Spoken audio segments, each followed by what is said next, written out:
Bonjour mes chers Gémeaux, je vous remercie de me retrouver pour cette guidance de Mars. Ma chaîne célèbre ce mois-ci ses 10 ans et je suis toute ouverte à vos suggestions pour célébrer cela comme il se doit. Évidemment concours, peut-être du direct, en live sur Facebook, peut-être des rencontres. Vous me direz en commentaire ce qui vous donne envie. Mais on va se recentrer autour des énergies et de la guidance que ce mois de Mars vous apporte, avec la carte du 7 d'épée comme vibration quand même de ce mois-ci. Le 7 d'épée nous parle d'intentions dissimulées, d'informations peut-être pas révélées, d'intentions donc cachées.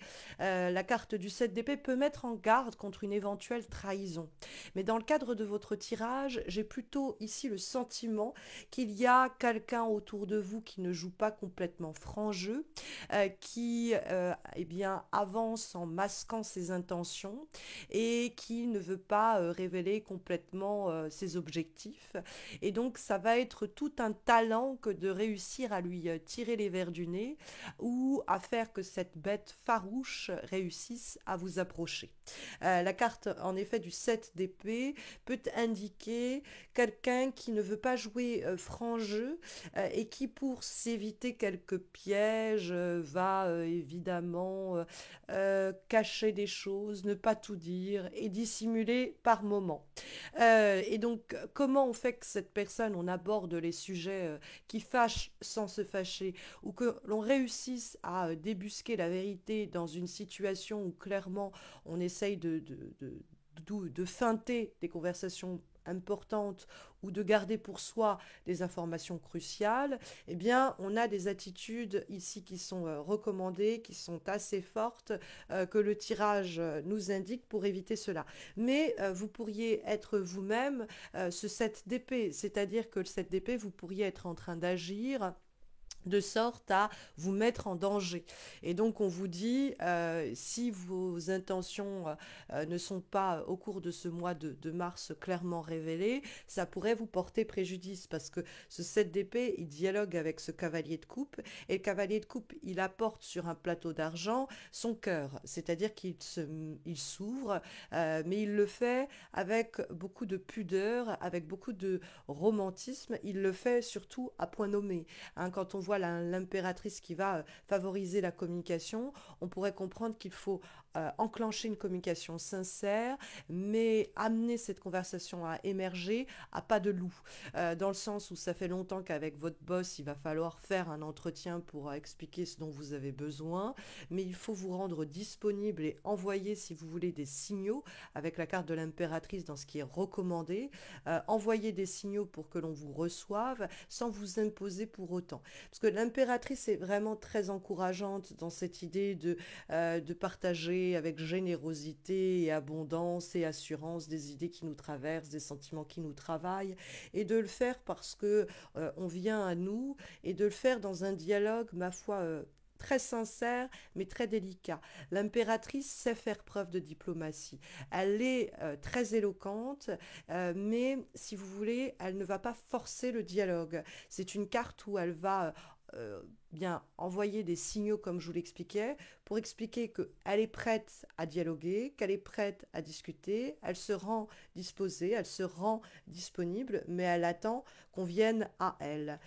Et donc c'est une attitude qui, en étant dans les énergies positives, vous est recommandée. Dans cette situation, il va falloir démêler le vrai du faux, ou peut-être réussir à transmettre vos vérités à quelqu'un qui pourrait être un peu pugnace, peut-être, quand on voit la reine de bâton dans les obstacles. La reine de bâton, ça peut être un signe de feu, lion, bélier, sagittaire, quelqu'un qui vous donne du fil à retordre. Dans ce cas-là, la carte étant dans les obstacles, c'est quelqu'un, la reine de bâton, qui s'impose beaucoup et impose sa vision des choses et impose sa volonté. Donc c'est vrai que la reine de bâton, elle peut être par moments excessive, un petit peu trop directive, et c'est précisément en contact ou en interaction avec cette personne qu'on vous préconise l'attitude de l'impératrice.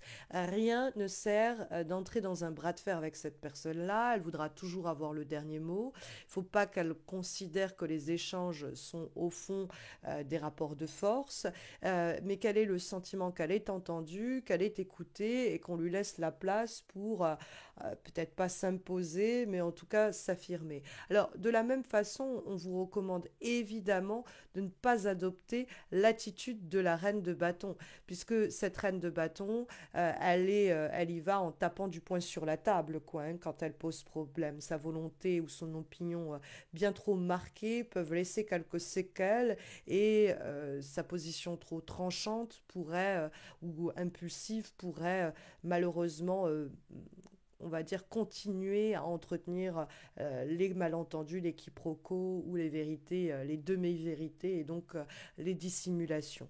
Donc n'adoptez pas l'attitude de la reine de bâton, hein, évidemment pour vous faire entendre, ça vous porterait plus préjudice qu'autre chose, mais n'adoptez pas non plus, enfin ne laissez pas cette reine de bâton non plus vous intimider ou imposer des choses dont vous ne voudriez pas. Mais il y a tout de même, avec cette présence eh bien, du cavalier de coupe en guise de direction, soit l'arrivée de quelqu'un, un signe d'air, cancer, scorpion, poisson, qui a une proposition à vous faire à laquelle il ne faut pas se refuser.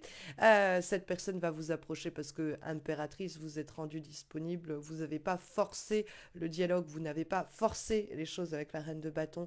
Et même si ça a mis du temps à s'éclaircir cette d'épée, les choses se clarifient clairement avec le cavalier de coupe, qui est une déclaration, une invitation, une proposition qu'il vous faut accepter et qui peut être donc apportée par un signe d'eau, cancer, scorpion, poisson.